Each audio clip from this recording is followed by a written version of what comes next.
राज्यामध्ये पावसाचा जोरदार कमबॅक पाहायला मिळतंय। 15 ते 20 दिवसांच्या ब्रेक नंतर राज्यभरात दमदार पाऊस बरसतोय।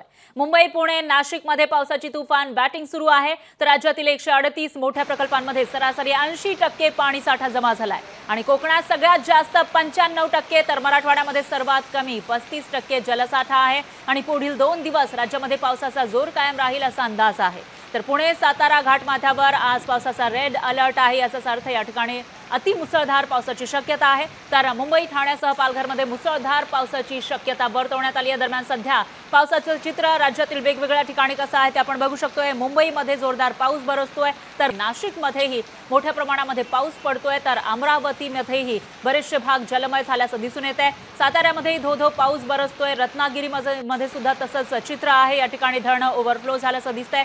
धुळ्यामध्येही पाणी या ठिकाणी कशा पद्धतीने वाहत आहे ते आपण बघू शकतोय। धो-धो पाऊस बरसत असल्यानं नद्या नाले ओव्हरफ्लो झाल्याचं दिसतंय। तर अकोल्यामध्येही पाऊस बरसतोय आणि त्यानंतर बऱ्याचशा भागांमध्ये पाणी साचलेलं आहे आणि शहरातील लोकांची तारांबळ उडाल्याचं दिसून येतं।